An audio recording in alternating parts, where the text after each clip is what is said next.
Good morning, good afternoon, good evening, whatever the case may be. Before I even start, I do have something that's on my heart.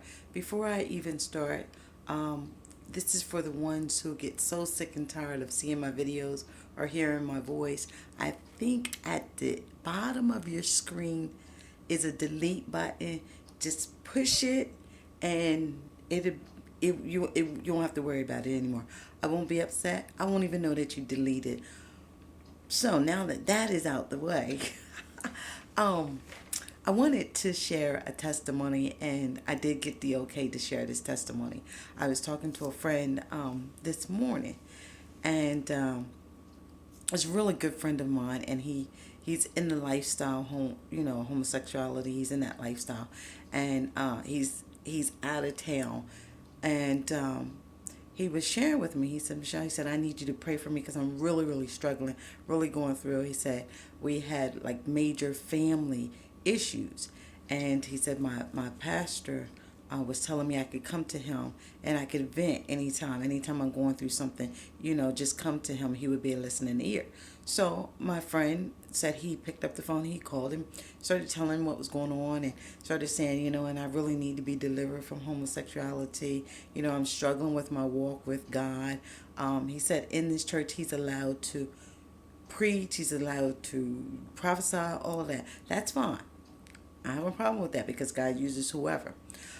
So he said that he called his pastor, and his pastor told him, come on over. Said he went over there, and he sat down and he started sharing with him. And he said, in the shower, I got a little emotional. He said, and as I got emotional, he said, Pastor grabbed me, Pastor hugged me, and started praying for me. He said, then Pastor leaned down and Pastor kissed me in my mouth. And I listened. Before I said anything, I listened. He said, by that time I didn't know what to do because Pastor had already kissed me. And he said, and I asked him, where's First Lady? He said, Pastor said, First Lady is out of town.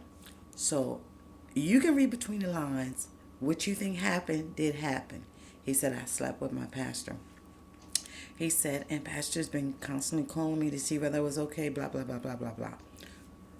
I'm coming to to speak to those who are in authority, who have a position, who are in a position where wounded people or broken people come to you for advice. Don't take advantage of people because that blood is going to be on your hand. It's for some reason it's going on a lot in the church arena. You have people, and I'm not saying everybody's doing it, so don't get upset, but you have a lot of people who are saying, "Oh, this is my daughter in Christ and this is my son in Christ," and you are sleeping with the same people that you are calling your sons and daughters in Christ. How do you expect for people to get healed and people get delivered if you are the one that's wounding them? That's taking advantage of the people, that's taking advantage of their weakness, taking advantage of their brokenness. How dare you? And then we wonder why people don't want to come to church. We wonder why people want to sit in their homes and just look at the church channel, because some leaders have represented God so wrong, and some leaders have wounded and broken the people. For every prayer warrior, every intercessor, those are the things we need to be praying about.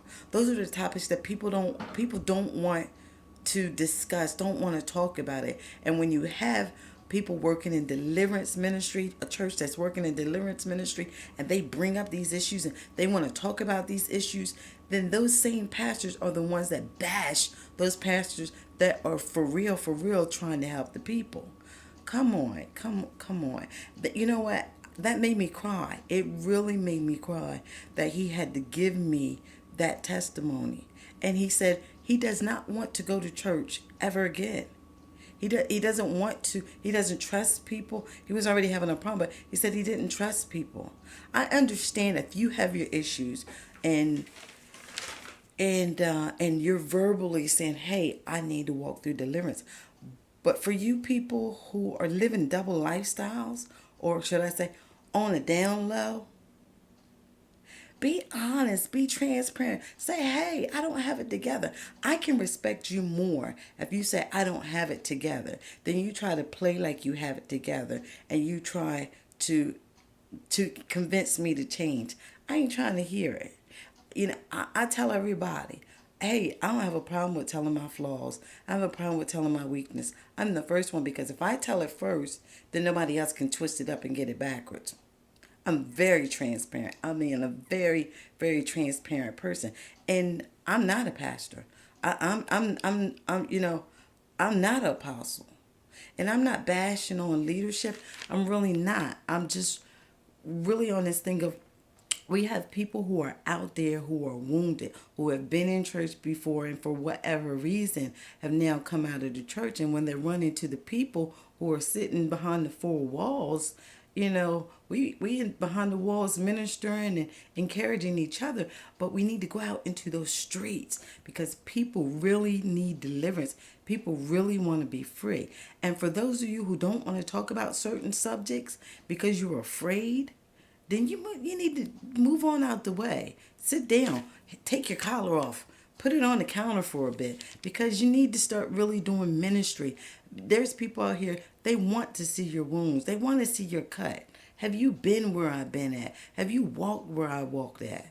And if you did, how'd you get out of it? Not just how'd you get out of it, how'd you get out of it and stay out of it?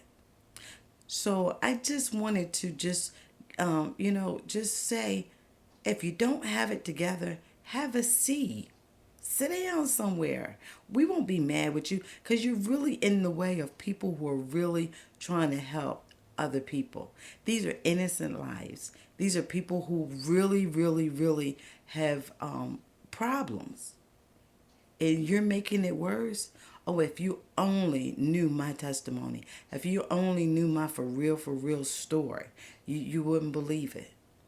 And like I said, there's people who have been wounded and who have been broken. They're afraid to talk about it because for some reason church people flip it on them and make it seem, well, you if you hadn't seduced pastor, if you wasn't running after pastor, if you wasn't sitting around as a groupie. Nah, that's not always the case.